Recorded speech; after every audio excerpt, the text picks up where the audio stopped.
여러분, 짧은 부흥회였지만 하나님의 은혜가 있으셨나요?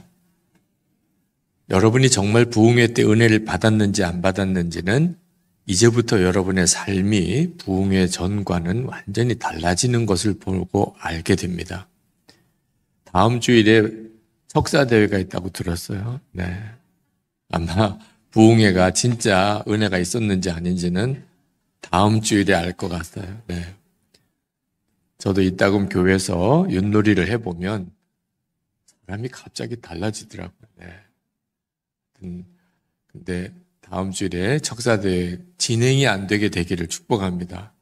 네. 서로 말을 잡히려고 막 서로 하고, 네. 다 개만 나오기를 바라고, 그런 역사가 일어나게 되기를, 진짜 나는 죽고 예수로 사는 사람들은 윷놀이를 하면 어떻게 되는지 다음 주에 꼭 한번 경험해 보게 되기를 축복합니다. 이번 부흥의 주제가 나는 죽고 예수로 사는 사람입니다. 오늘 주일 예배만 오늘 오실 수밖에 없으셨던 분들은 이번 부흥회 때 도대체 무슨 말씀을 들었나 궁금하실 텐데, 나는 죽고 예수로 사는 것이 십자가의 복음이라, 우리가 그 복음으로 구원받았음을 이틀 동안 여러분에게 말씀을 드렸습니다. 근데 이 말씀을 드린 이유는 너무너무 심각한 문제가 우리에게 있기 때문에 그렇습니다. 하나님의 자녀와 마귀 자녀들이 지금 이 시대에 우리 가운데 딱 구분이 된다는 겁니다.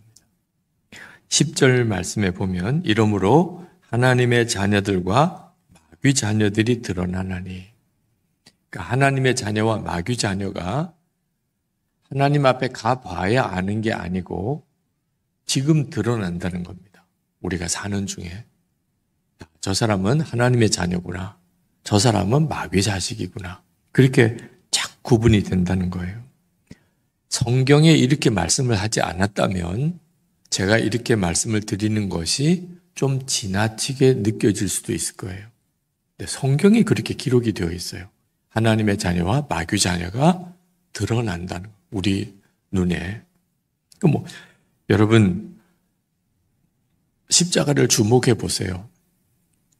예수님께서 십자가에 달려 죽으셨습니다. 16절에 보면 그리스도께서 우리를 위하여 목숨을 버리셨으니, 그러니까 하나님의 독생자가 이 땅에 오셔서 십자가에 피 흘려 죽으셨어요.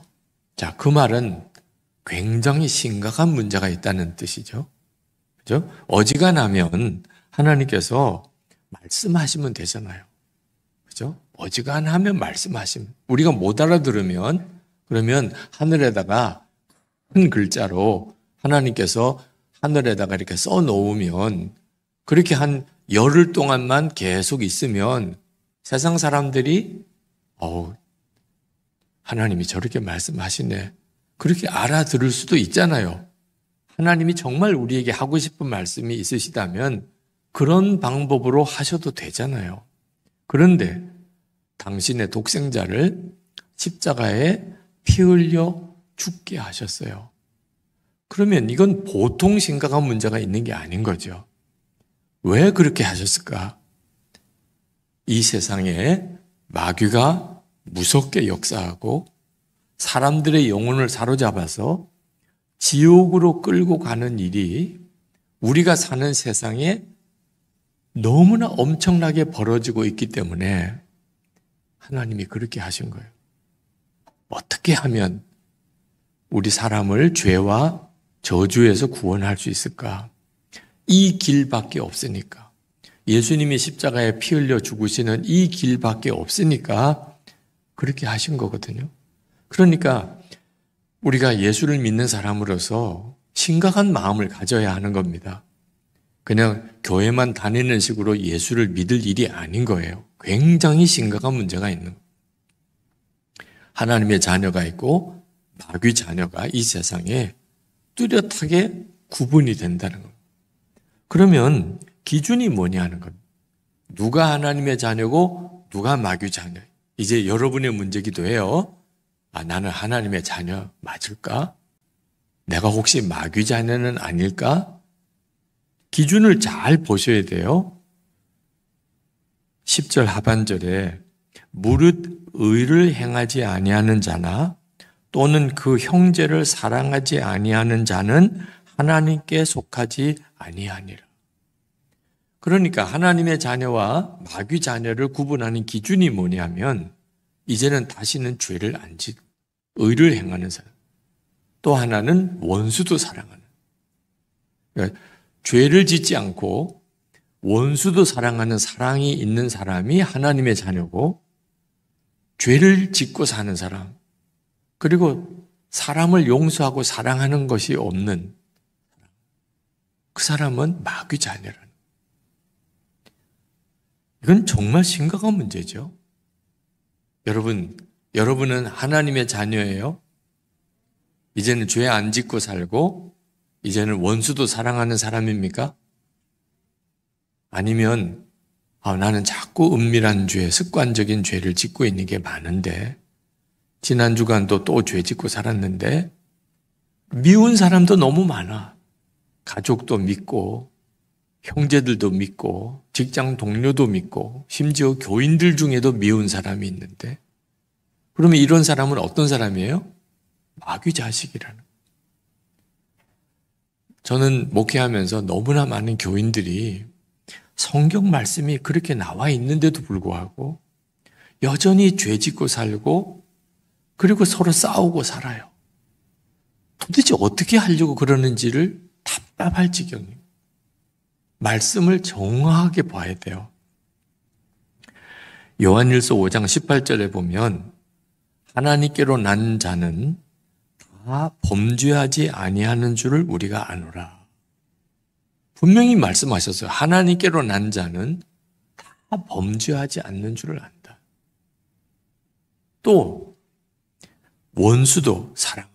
예수님께서 원수를 사랑하라. 분명히 주님이 그렇게 말씀하셨어요. 그러면 너희가 내 제자인 줄 알 거라. 너희가 서로 사랑하면 사람들이 너희가 내 제자인 줄 알 거라.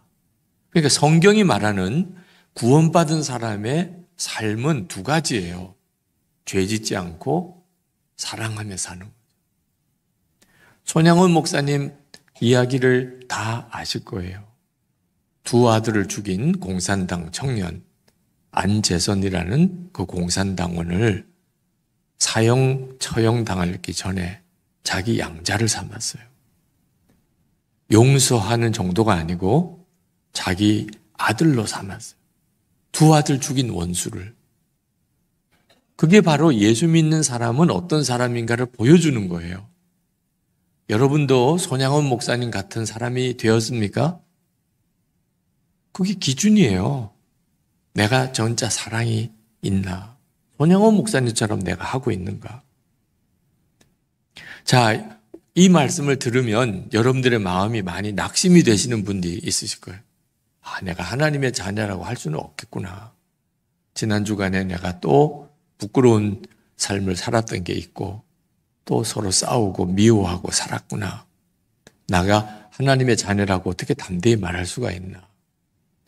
그런데 그렇다면 또 마귀 자식인가? 그렇게 또 말하기는 너무 두려운 거예요.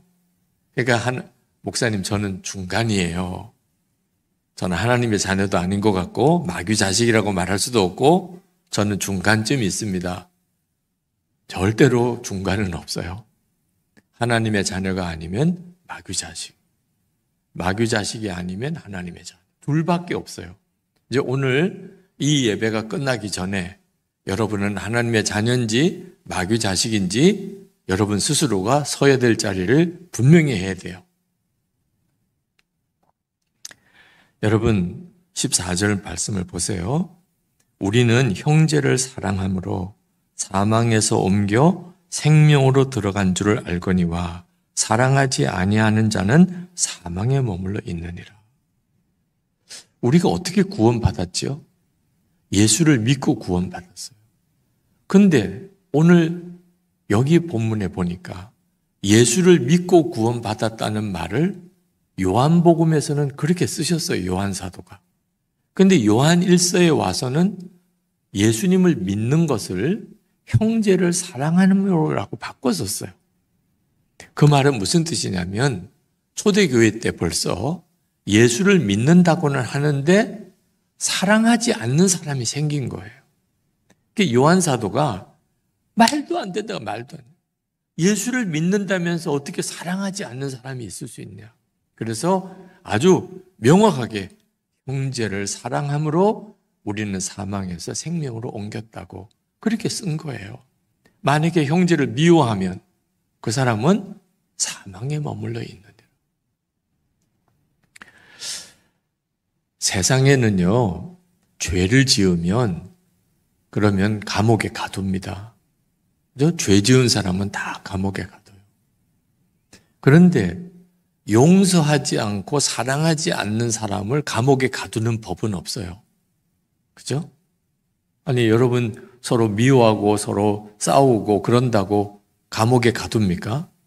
남의 거 훔치고 사람을 죽이고 사기치고 그런 사람들을 감옥에 가두지요. 용서하고 사랑하는 것은 세상 법에는 죄도 아니에요. 그 문제는 세상 기준으로 보면은 그냥 사람은 어쩔 수 없이 그렇게 사는 거예요. 그런데 성경은 달라요, 성경은. 성경은 어떤 죄도 다 용서해요. 어떤 죄도. 살인자도, 강도짓을 한 사람도 다 용서받아요. 그런데 미워하는 사람, 용서하지 않는 사람, 사랑하지 않는 사람은 사망에 처한다. 살인죄와 똑같이. 사형. 이거 정말 얼마나 무서운 거예요. 15절 말씀에 보면 그 형제를 미워하는 자마다 살인하는 자니 살인하는 자마다 영생이 그 속에 거하지 아니하는 것을 너희가 아는 바라. 자, 이제 여러분 미운 사람 없지요? 아니, 아직도 미운 사람 있어요? 어떻게 하려고 그래요? 어떻게? 아니, 예수 믿고 아직도 미운 사람 있어요? 이거 큰일 날 문제예요. 왜? 그 사람 속에는 영생이 없어요. 그러니까 성도들이 성경을 제대로 안 읽는 거예요. 그냥 난 교회 다니니까 구원 받았겠지. 그런 사람은 마음에 늘 불안해요. 내가 구원 받았다고는 그렇게 막 입으로는 고백을 하는데 내가 진짜 죽으면 천국에 갈 수 있을까? 하나님 앞에 가면 나 괜찮을까? 마음이 찜찜해요. 왜? 계속 죄 짓고 살았고 그리고 미워하고 용서하지 않고 사랑하지 않고 살았으니까 부부 사이에도 그랬고 부모 자식 사이에도 형제들끼리도 그리고 직장에서도 교인들 사이에도 서로 미워하고 용서하지 않고 그렇게 산 사람은 마음의 심령이 절대 평안하지가 않아요. 구원받은 기쁨과 감사가 넘치지 않아요. 적당하게 넘기면 안 됩니다. 그러면 목사님, 예수 믿으면 구원받는다고 했는데 아니 의를 행하고 사람을 사랑해야 구원받는다니 이게 말이 다르지 않습니까? 여러분 중에 틀림없이 그렇게 따질 분이 있을 거예요. 예수님을 믿으면 구원받는 거 맞아요. 그런데 예수를 믿는 게 어떻게 하는 건지를 정확히 알아야 한다는 거예요. 교회만 다니면 예수 믿는 건가? 그렇지 않다는 거예요. 그러면 예수 믿는 게 어떻게 하는 거길래 예수를 믿으면 구원을 받고 죄 짓지 않고 형제를 사랑하며 살 수 있게 되는가? 그래서 이번 부흥의 주제가 나는 죽고 예수로 사는 복음을 여러분에게 전한 거예요. 여러분이 예수를 믿는다는 말은 무슨 뜻인가? 나는 이제 예수님과 함께 십자가에 죽었어요. 그리고 예수님이 이제 내 안에 오셔서 내 생명이 되시고 내 주님이 되셨어요. 이 사람이 예수님을 믿는 거예요.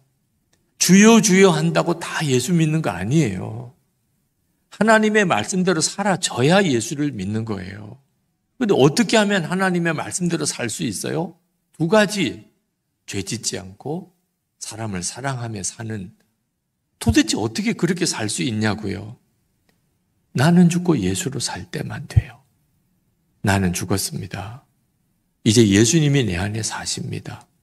이 고백이 되는 사람, 이게 진짜 믿어지는 사람은 얼마든지 죄지지 않고 사랑하며 살게 된다고요. 여러분, 의를 행하지 않거나 형제를 사랑하지 않으면 지옥 간다. 그렇게 말씀드리고 싶지 않아요. 예수 믿으면 천국 가요. 그런데 내가 자꾸 죄를 짓고 살아요. 그리고 자꾸 싸우고 살아요. 그러면 빨리 십자가로 가봐야 돼요. 뭐가 문제가 생겼어요. 주님과 나 사이에. 그러니까 죄 짓고 살고 서로 싸우고 미워하고 사는 거라니까요.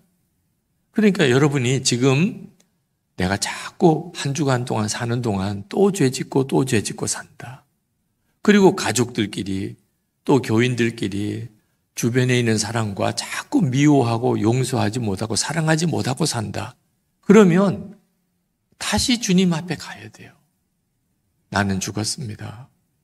예수님 내 안에 계십니다. 여러분이 그렇게 믿고 고백해 보세요. 그러면 사람이 완전히 달라지기 시작해요. 전에는 죄 짓고 살던 사람이 이제는 죄가 싫어져요. 이유가 뭐죠? 예수님을 바라보게 되기 때문에. 전에는 도무지 용서하지 못하고 사랑하지 못하던 사람이 용서하게 되고 사랑하게 돼요. 왜 그렇지요? 예수님이 나와 함께 계신 게 믿어지니까. 요한일서 5장 18절 하나님께로 나신 자는 죄를 짓지 않는다라고 말씀하신 그 구절의 하반절에 보면 하나님께로부터 나신 자가 그를 지키심에 악한 자가 그를 만지지도 못하느니라. 그렇게 말씀했습니다. 그러니까 왜 예수 믿는 사람은 죄를 안 짓지요? 하나님께로 나신 자가 누구지요? 예수님입니다. 하나님께로 나신 자가 나를 지킴에 악한 자가 나를 만지지도 못해요. 그러니까 죄를 못 짓는 거예요. 죄를 안 지으려고 노력하는 게 아니고 죄를 못 짓는 거라니까요. 여러분에게 그런 역사가 일어난다는 거예요. 여러분 중에는 안 믿어지는 분이 있으실 거예요.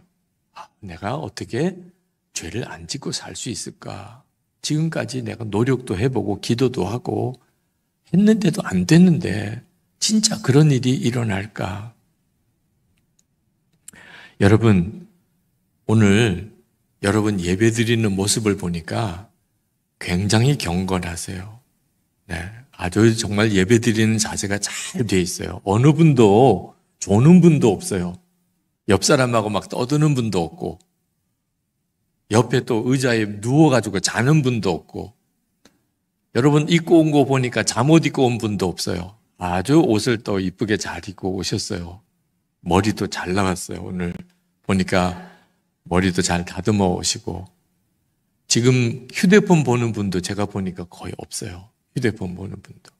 요즘에 사람들이 다 어디 가나 휴대폰만 봐요.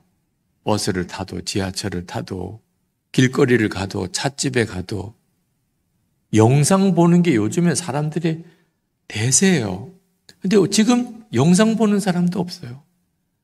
음란물 유혹이 얼마나 심한지 몰라요. 근데 지금 음란물 보는 사람도 없어요. 성질 내는 사람도 없어요. 싸우는 사람도 없어요. 왜 이렇게 다 아주 자세가 반듯하게 예배를 잘 드리고 계세요? 옆 사람 때문이에요. 옆에 사람이 있으니까. 그러니까 지금은 여러분의 마음 생각 속에 지금은 자세를 바로 해야 돼. 지금은 영상 같은 거 보면 안 돼. 지금은 음란물 보면 큰일 나. 지금은 소리 지르면 안 돼. 목사님 설교가 좀 귀에 거슬리지만 지금은 가만히 하여튼 들어야 돼. 여러분 지금 옆에 있는 사람들 때문에 지금 자세가 잘 나오고 있는 거예요. 문제는 이제 혼자 있을 때예요. 혼자 있을 때 집에서 이제 영상으로 지금 설교 듣는 분 중에 아마 잠옷 입고 있는 분도 있을지 몰라요. 누가 보는 사람도 없으니까 아무도 없다고 생각하면 그만 우리는 약해지는 거예요. 근데 그게 바로 내 옆에 있는 사람이 나를 지키는 거예요. 그죠? 누가 옆에 있으면 내가 죄의 유혹을 받아도 죄에 넘어지지 않아요. 그러니까 옆에 누가 있으면 나를 지키는 거죠. 제가 해외 집회를 나가거나 하면 항상 제 아내가 같이 가요. 왜냐하면 제 아내가 늘 저와 함께 있으면 아내가 저를 지켜주는 거잖아요. 그래서 선한목자교회에 있을 때 항상 어디 집회를 가거나 가면 교회에서 사모님이 같이 가시면 좋겠다고. 요즘에는 목사도 유혹을 받는 일이 많아요. 혼자 있다고 생각하면 그렇게 되는 거죠. 자, 그렇다면 생각해 보세요. 예수님이 내 안에 계세요. 그게 예수님을 믿는 거예요. 예수님이 내 안에 계신 것을 진짜 믿으면 마귀가 나를 건드리지를 못해요. 마귀가 계속 유혹은 하지요. 사람만 옆에 있어도 죄 안 짓잖아요. 지금 교인들이 다 같이 있고 목사가 이렇게 설교를 하고 있으니까 여러분이 자세를 반듯하게 해서 예배 드리잖아요. 근데 예수님이 내 안에 계시다. 이게 믿어지면 혼자 있을 때도 죄가 나를 건드리지 못해요. 마귀가 나에게 역사를 못해요. 아니, 예수 믿는 사람은 죄 안 짓고 사나? 진짜 예수를 믿으면 그렇게 된다니까요. 예수님이 내 안에 계신 것을 정말 믿는 사람은 그러면 어디 가서 살든지 혼자 있을 때라도 그는 항상 반듯하게 살아요. 할렐루야. 여러분이 이 사실을 정말 믿으시게 되기를 바랍니다. 예수님이 나와 함께 계시니까, 그러니까 죄가 유혹을 해오고 그리고 핍박도 오고 그때도 나는 흔들리지 않습니다. 이제는 예수님을 믿어도 이렇게 믿어야 한다는 거예요.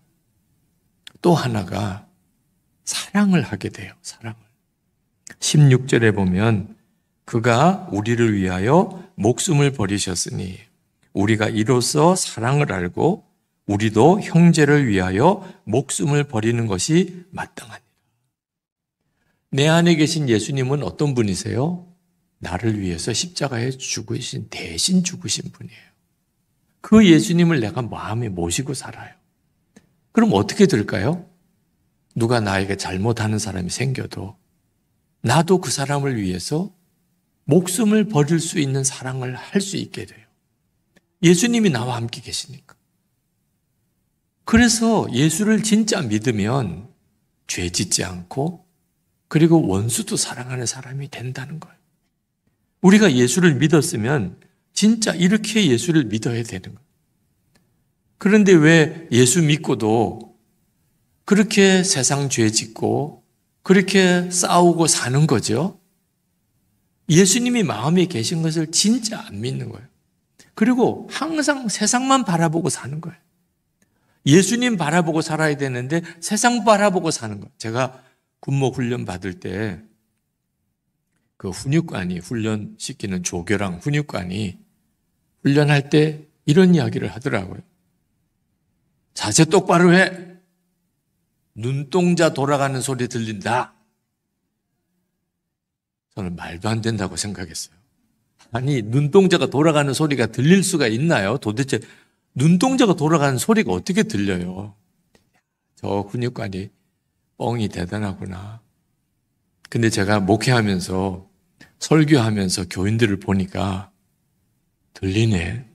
눈동자 돌아가는 소리가 들려요. 아니, 주보 뒤적거리는 사람, 휴대폰 이따금씩 보는 사람, 그리고 누가 왔나, 교인들 눈동자 돌아가는 소리가 들려요. 여러분 살아가는 동안 우리가 예수를 믿으면서도 항상 보는 게 세상만 보는, 쇼핑하는 것만 보는, 그렇게 몸이 아파도 백화점 가자 그러면 벌떡 일어나는 사람, 그게 또 그렇게 좋은 모양이에요. 세상 영상은, 성경은 안 봐도 요즘 영상이 얼마나 많아요. 영상 보고 드라마 보고 거기는 눈이 빨개지도록 보는 사람들. 그러니까 예수를 믿는다면서도 죄 짓고 살고 서로 싸우고 사는 거예요.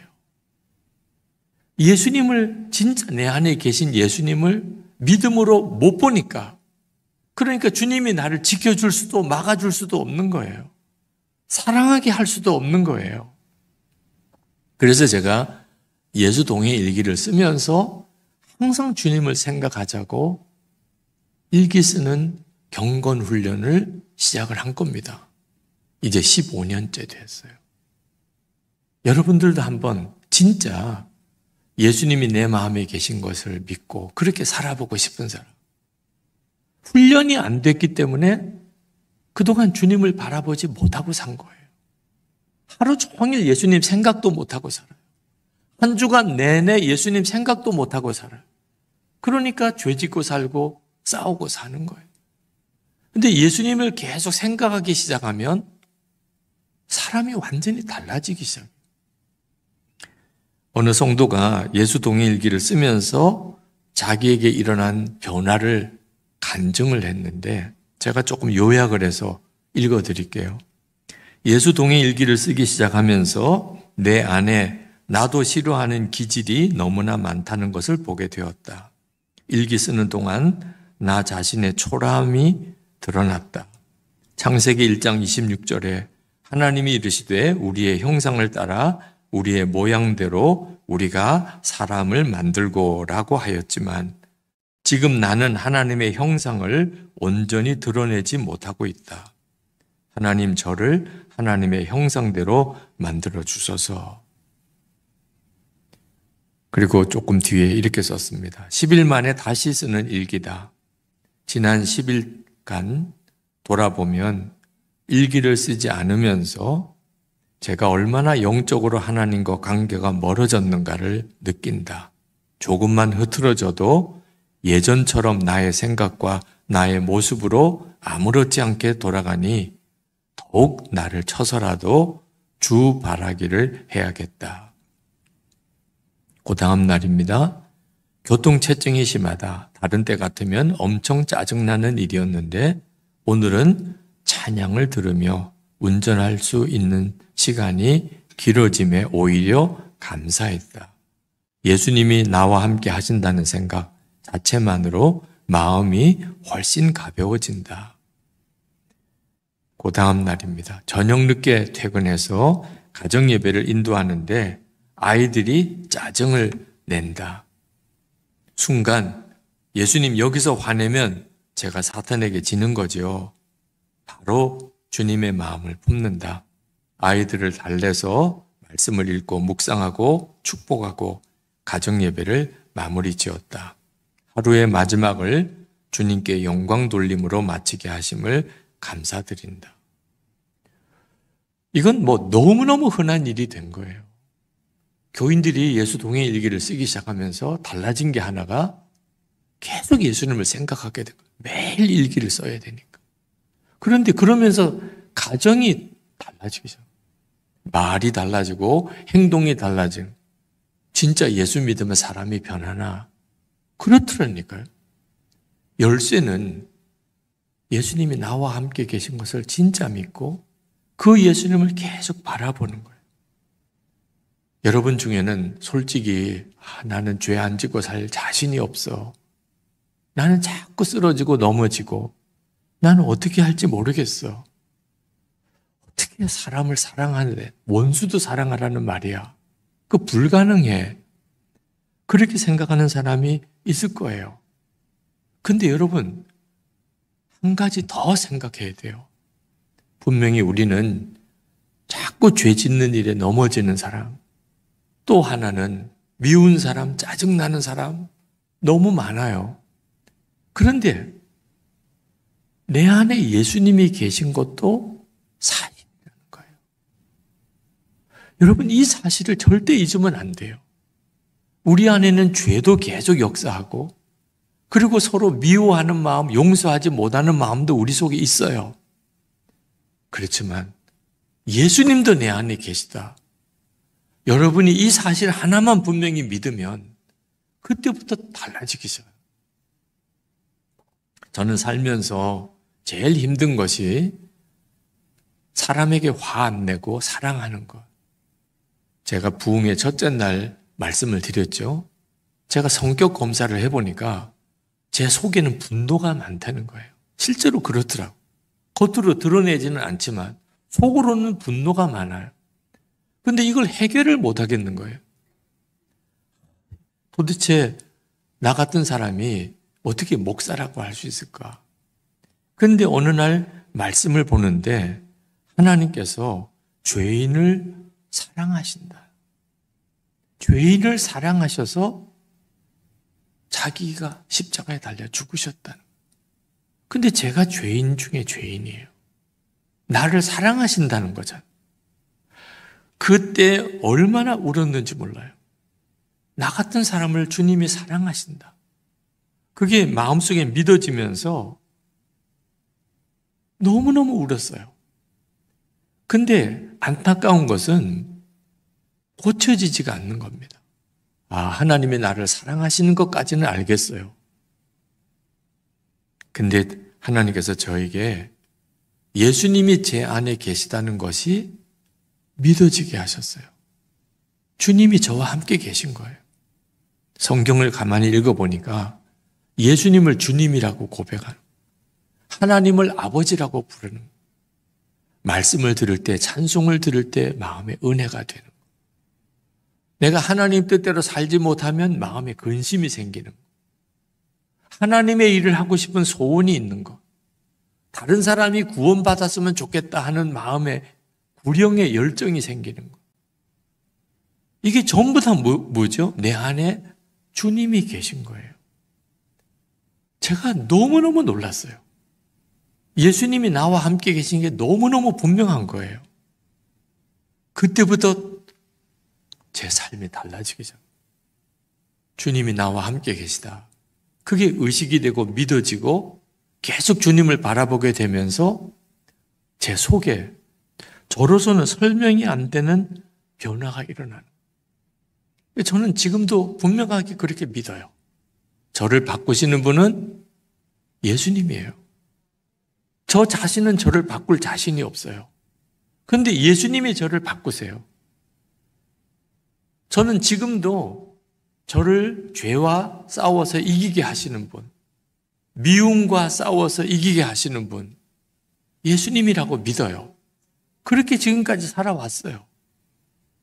점점 예수님이 저와 함께 계시는 게 더 분명하게 드러나요. 근데 이게 저만 그렇습니까? 여러분은 그렇지 않아요? 예수님은 저에게만 있습니까? 여러분에게도 계시잖아요. 여러분이 정말 여러분 안에 예수님이 계신 것을 진짜 믿으면 그때부터 여러분도 경험하게 돼요. 이제는 은밀한 죄, 습관적인 죄 점점 다 내게서 떠나가요. 주님을 더 의식하게 되니까 어떤 사람도 사랑하고 용서하게 돼요. 주님을 자꾸 의식하게 되니까. 그게 예수를 믿는다는 거예요. 최근에 어느 전도사님 설교를 들었습니다. 그 전도사님이 회사에서 직장 생활 하다가 그 직장 그만두고 신학교를 가신 분이에요. 근데 그 전도사님이 그렇게 신학교를 가게 된 배경에는 동생이 우울증으로 고생하는 동생이 있습니다. 이 동생을 어떻든지 좀 고쳐보려고 동생하고 함께 집회도 가고 교회도 같이 가고 기도하는 자리도 같이 가고 그러다가 본인이 하나님을 만났어요. 그러니까 하나님을 만나고 나니까 인생 목표가 달라지는 거예요. 그래서 신학교를 간 거죠. 신학교에 가서 이제 교회 전도사로 사역을 하는데 하루는 동생이 우울증으로 고생하는 동생이 감정 기복이 너무 심하다 보니까 그날 집안에 있는 걸 막 자꾸 아무 데나 던지는 화가 난다고. 근데 그 동생이 던지는 물건에 자기가 이마를 맞았어요. 자기에게 던진 건 아니지만 막 화난다고 아무거나 집어서 던지다가 형인 전도사님 얼굴에 맞은 거예요. 물론 막 크게 막 얼굴에 상처가 나는 건 아니지만 너무 속상하더래. 그래서 집을 나왔어요. 동생하고 그 집안에 있기가 너무 마음도 화가 나고 마음도 무너지고 그 바깥에 걸으면서 그렇게 눈물이 나는 거야. 이게 뭔가? 왜 동생은 저런 모양이 해결이 안 되나? 그리고 이게 평생 갈 것 같아요. 이 동생을 도대체 어떻게 해야 되나? 그리고 이렇게 동생이 던진 물건에 맞은 것도 너무 쑤시고 그러면서 마음에 다 그만두자. 아유, 전도사 해서 뭐하나. 낙심이 오는 거예요, 너무나. 그냥 도망가 버리고 싶고 동생도 떠나고 싶고 전도사 일도 다 그만두고 싶고 그런 마음이 들어요. 그런데 그날이 금요일인 거예요. 금요 집회가 생각이 나요. 그래서 자기도 모르게 교회를 갔어요. 마음속에는 하나님께 작별 인사 드리러 간 거예요. 떠나도 인사는 드리고 떠나야 되잖아. 그래서 하나님 오늘까지입니다. 저 이제 다 포기합니다. 동생도 자신 없습니다. 제 목회 신학교 간 것도 제가 감당 못하겠습니다. 그런 마음으로 이제 금요일 날 기도회에 가서 맨 뒷자리에 앉아서 무슨 마음에 기쁨이 있겠어요.